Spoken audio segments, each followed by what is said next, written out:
So guess what? I've changed the Lego City again. Well, thankfully not the entire Lego City, just the far portion of the Lego City over here. The one I've been discussing here in the last few videos, mainly having to do with the new skyscraper known as quick-e-mart Tower that you can see in the background now. So prior to this video, I had that sitting right here where we can see the strip mall.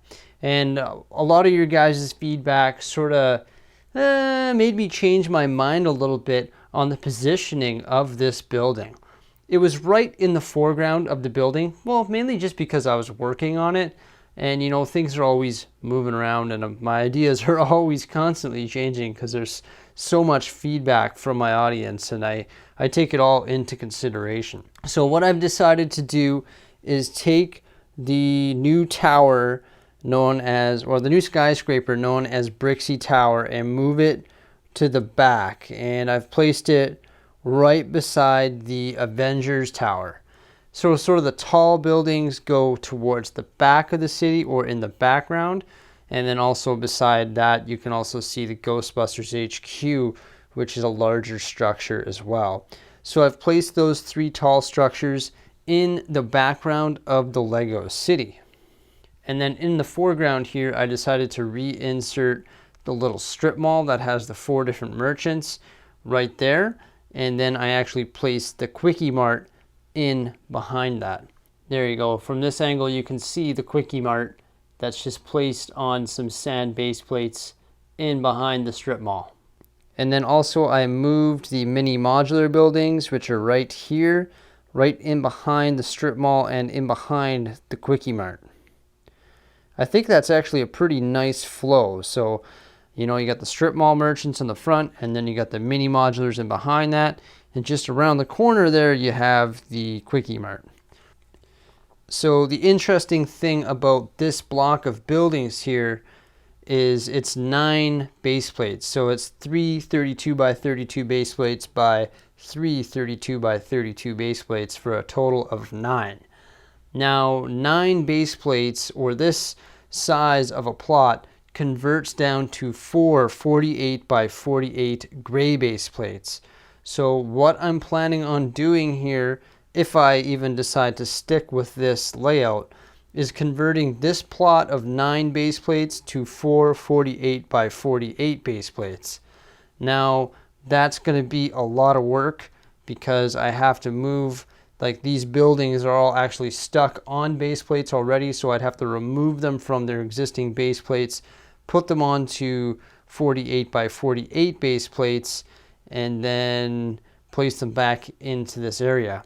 Now, why would I do that? Well, because as we know, the quick-e-mart needs a parking lot, and I'm not going to have vehicles park on sand base plates. It will not look good, and I do not have enough light bluish gray and dark bluish gray tiles to make a good parking lot at this time. So if I can convert all these buildings onto some 48 by 48 gray base plates, it's going to look a lot better for parking reasons. In my last video, I was discussing building a police station. I'm dead set on building a police station. I think a police station is going to look pretty awesome here in the Lego City. Prior to this, I think I've built a total of 3 different police station mocks, and I think each one gradually improved over time. And this one I think will be the best. So this will be version 4 of a police station here in Brickmanton. It's going to be on these 2 32 by 32 base plates right here, where you can see I've put a little stickered police piece and also 4 police vehicles. So it's going to be pretty big. It's going to be 64 studs by 32 studs, which is going to give me lots of room for garage doors. Also a jail cell area to keep inmates in, and then also a top floor for like logistics and everything like that for the police station. And you can see there's little details like this road plate over here, not in the right position. That's just because this is a really rough draft. Now that brings up road plates here in the Lego City. Reading lots of your guys' comments on my prior videos, a lot of you guys mentioned that there's too many road plates in this Lego city. There's too high of a percentage of road plates in your Lego city. I agree, there is a lot of roads in this building, but let's not forget that roads serve a purpose. I have spent countless hours rearranging this side of the Lego city to try and reduce the amount of road plates and sort of increase the amount of space for buildings.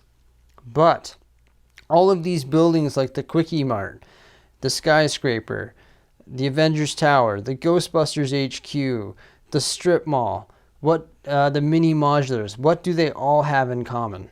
Well, they're all awkwardly shaped buildings. So essentially, if you try to cram them all together in one big plot, they look really weird. They need the road plates to help them breathe and to also give access to the different features in the buildings. For example, the Lego factory has garage doors in the front and the back. It needs to be surrounded by road plates. If I take and I put a building right next to it without a road plate being there, it looks really weird. I'm just saying, it looks weird. And when I do more and more changes, it's really hard to get them all together so that they look really good and there's the right amount of road plates and the right amount of space between each building. So after countless attempts of moving all these buildings around, I think that this is one of the best possible layouts to have all these structures in this area of the Lego city. And I really want your guys' opinion, and if there's something that you think might look better, you make sure you comment below. Like always, guys, I will read those comments. But I honestly do think that this is going to look pretty sharp, especially when I change the base plates to being those 48 by 48 gray base plates, and I get the police station built over there, and I just continue working on the Lego city. So that's really about it for today, guys. I do appreciate the view. Thanks a lot for watching, and we'll see you guys in the near future. Bye for now.